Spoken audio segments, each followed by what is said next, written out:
Lucas sat with his head pressed against the window. He was only 9 years old, but his heart already carried the weight of rejection. His father rarely looked at him, and when he did, his eyes felt colder than the world outside.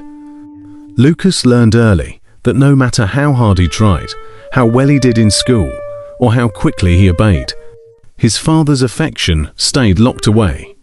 So he made a secret vow, one he never spoke out loud. If he could just prove himself enough, if he could finally please the man who never smiled, maybe then he'd be seen. Maybe then he'd be loved. That small, silent promise followed him everywhere, into the classroom, the playground, the cafeteria. He laughed at jokes that weren't funny. He shared his lunch. He did homework for others, just to hear a thank you or feel a pat on the back. For a moment, that flicker of warmth felt real, like the pride he imagined his father might one day show. But here's the tragedy. Kids who chase love that's missing at home often become easy targets. Other children noticed his eagerness, his hunger to belong, and some twisted it into cruelty. They teased him. They called him names. They left him out just to watch him beg for their attention. Why does this happen? Why does a child desperate for connection end up trapped in rejection? Psychology has an answer. A neglected child often develops what's called a fawning response, a survival strategy where they learn to appease others, to avoid pain, and hopefully earn affection. Lucas wasn't defiant. He wasn't loud. He didn't fight back. Instead, he smiled when he wanted to cry. He apologized when he'd done nothing wrong. He said yes when every part of him wanted to say no. He believed if he made himself small enough, kind enough, agreeable enough, maybe the world would stop hurting him. But the world rarely rewards desperation. Other kids sensed it, even if they didn't understand it. His kindness wasn't seen as kindness, but as weakness. And so the bullying grew sharper. Every cruel word, every laugh, every shove in the hallway became proof of what he already feared. That he was unworthy. That he was the problem. This is how the cycle deepens. When neglect at home plants the seed, and the cruelty of others waters it until it grows into a forest of self-doubt. Think about this for a moment. Imagine being so young, so fragile, and building your whole identity around a hope that one day you'll be good enough for someone to notice you. Children don't rationalize neglect like adults do. They don't say, "My father has his own struggles." They say, "If my father doesn't love me, it must be because I'm unlovable." That belief becomes the lens through which they see every friendship, every interaction, every relationship. For Lucas, every classroom felt like a stage, and he was the actor desperate for applause. When he didn't get it, he blamed himself. But the psychology goes even deeper. When you grow up learning to please, your nervous system wires itself around other people's approval. There's a term for it: externalized self-worth. Your value isn't based on who you are, but on how others respond to you. Lucas didn't know who he was outside others' opinions. If they liked him, he felt a little alive. If they ignored him, he felt invisible. If they mocked him, he believed he deserved it. This fragile dependence is why bullied children often stay stuck in toxic patterns, even into adulthood. Now you might wonder, why didn't he fight back? Why not stand up for himself? The answer lies in something called learned helplessness. When a child tries again and again to earn love or safety and fails, every time their brain learns that nothing they do will change the outcome. So they stop resisting. Instead of fighting, they fold. Instead of shouting, they whisper. Instead of saying no, they say yes. That doesn't just make them vulnerable to bullying, it trains them to accept unhealthy dynamics later in life. In friendships, at work, even in love. Lucas's story isn't just his. It's the story of so many children who sit quietly in class, laugh a little too quickly, apologize for things they didn't do, all because they're secretly begging for someone to tell them they're enough. And here's the haunting part. The very thing they think will save them, their endless pleasing, often becomes what attracts harm. But let me ask you this. How many of us, even as adults, still carry a piece of Lucas inside? How many of us learned as children that love must be earned through compliance? How many of us laugh when we want to be silent, agree when we want to disagree, or hide who we are afraid of losing approval? This isn't just a child's story. It's a human story. When psychologists study bullied children, they often find long-term effects: lower self-esteem, trouble setting boundaries, anxiety around conflict, over-analyzing relationships. It's not because they're weak. It's because their early environment trained their brains to prioritize survival over authenticity. Lucas's desperate attempts to win his father's approval became the blueprint for every connection afterward.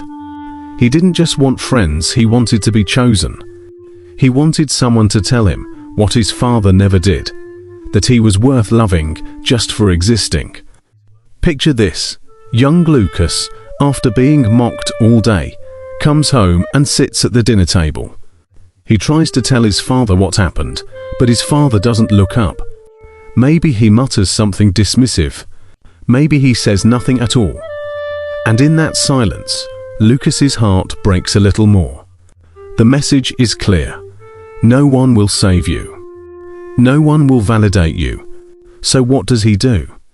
He doubles down on pleasing. He decides that if he can just be perfect, perfectly obedient, perfectly generous, perfectly invisible, maybe one day he'll be accepted. But perfection is a cage. And cages are where true selves slowly wither. How many of us carry invisible cages built by the neglect of others? How many of us are still trying to earn the love of people who could never give it in the first place? The bullied child grows into an adult who still hears echoes of laughter in every silence, who mistakes rejection for proof of worthlessness, who still feels the need to bow in order to be seen. But here's where curiosity opens a door. What happens when this child becomes an adult? Does he break free? Or does the pleasing spiral continue into friendships, romance, the workplace? Can a wounded child learn to become a whole adult? Or does the shadow of bullying and neglect linger forever? To answer that, we have to look deeper into the psychology of identity, how the mind of a bullied child becomes the blueprint of an anxious adult. Lucas grew older, but the echoes of childhood didn't vanish. They just took on new forms. The boy who once shared his lunch became the young man who gave away his time, his energy, his sense of self for the smallest sign of approval. He learned to read people's moods like weather reports, adjusting his words and expressions to keep the peace. At work, he stayed late, never complained, smiled even when exhausted. In friendships, he was the reliable one, always saying yes, never putting his needs first. In love, he mistook conditional affection for devotion, because deep down, he still believed love was fragile, something he had to earn by pleasing, giving, enduring. But beneath the mask of the agreeable adult, the bullied child still lived. Every compliment felt temporary. Every relationship felt fragile. Every silence felt like danger. If someone didn't text back, his mind spiraled. If someone was upset, he assumed he was to blame. If someone pulled away, it felt like his father's cold indifference all over again. This is how psychology works. It weaves our early experiences into invisible scripts, ones we act out again and again, without even knowing. Neuroscience confirms this pattern. Studies show that children who experience neglect or bullying develop brains wired for vigilance and appeasement. Their nervous systems become hypersensitive to rejection.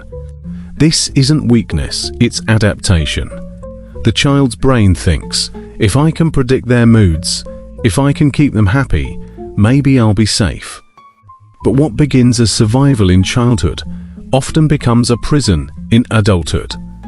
Constantly monitoring and pleasing others leaves no space for authenticity, no room for the messy, honest, imperfect self we all deserve to be.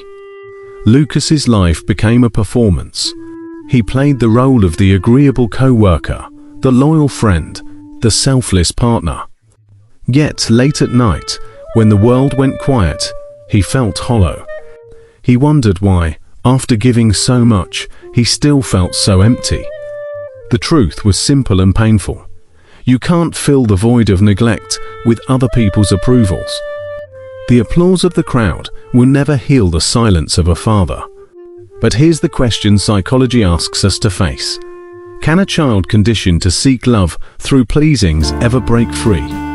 Can the bullied child learn to stop bowing and finally stand tall? The answer is yes, but it requires an inner revolution. It starts with a simple but terrifying act, turning inward. For someone like Lucas, silence had always been dangerous. Sitting with his own thoughts meant hearing the echoes of rejection, the whispers of "you're not enough." So he avoided silence, filling his days with tasks, favors, service to others. Healing began only when he dared to pause and ask a question he'd never asked before. What do I want? Apart from what others want from me. At first the answer was confusion. He'd built his whole identity around others' needs. But slowly, painfully, he began to recognize his own desires. He realized he liked painting, even when no one praised him. He enjoyed long walks alone, not for company, but for the space to breathe. And he learned that saying no didn't make him unlovable, it just made him human. This is where psychology meets philosophy. Healing from bullying and neglect isn't just about setting boundaries, it's about redefining love itself. True love isn't earned through sacrifice or perfection. It isn't conditional on performance. True love from a parent, partner, or friend means being accepted in your imperfect wholeness. And until someone like Lucas believes that, the cycle of pleasing and pain continues. But what about the scars? Does the bullied child ever fully forget the laughter, the rejection, the silence? Scars don't vanish, but they can transform. They become reminders of survival, proof that you endured. Sometimes they even become sources of strength. Many who were once bullied develop profound empathy and almost supernatural ability to sense pain in others. They know what loneliness feels like, and they carry a deep desire to make sure no one else feels the same. That empathy can become their gift, but only when balanced with self-respect. Empathy without boundaries becomes self-destruction. Empathy with boundaries becomes wisdom. So imagine Lucas, years later, standing before a mirror. He sees not just the man, but the ghost of the boy who once begged for love. He knows that boy is still inside him, but he's no longer trapped by him. He whispers to that child, "You were always enough. It was never your fault." And in that moment, he feels something he'd chased his whole life, not applause, not approval, but peace. The psychology of a bullied child teaches us something universal. We all long for connection. We all fear rejection. We all carry invisible wounds from times we felt unseen or unwanted. Some of us respond by withdrawing, some by fighting, some, like Lucas, by pleasing. But the common thread is this: our earliest experiences of love and neglect shape the architecture of our hearts. And unless we become aware of it, we'll keep replaying old roles on new stages. So the question isn't just about Lucas, it's about you. Where in your life are you still trying to please? Still trying to earn approval? still trying to heal an old silence with new applause. What would happen if, for once, you stopped bowing and simply stood as you are? What if love wasn't something to be earned, but something you deserved from the very beginning? The end of Lucas's story isn't about becoming flawless or winning universal approval. It's about reclaiming his right to exist as himself, even if not everyone claps, even if not everyone stays. That's the quiet victory every bullied child can one day claim.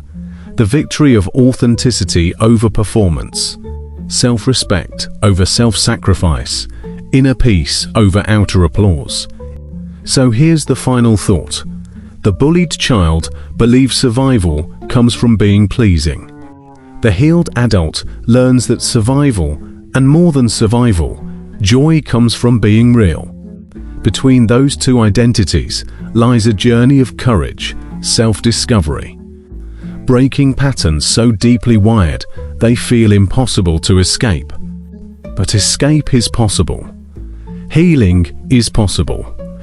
And for anyone listening who has ever felt unseen, unwanted, or unloved, the truth is simple and unshakable. You are always worthy, and you always will be.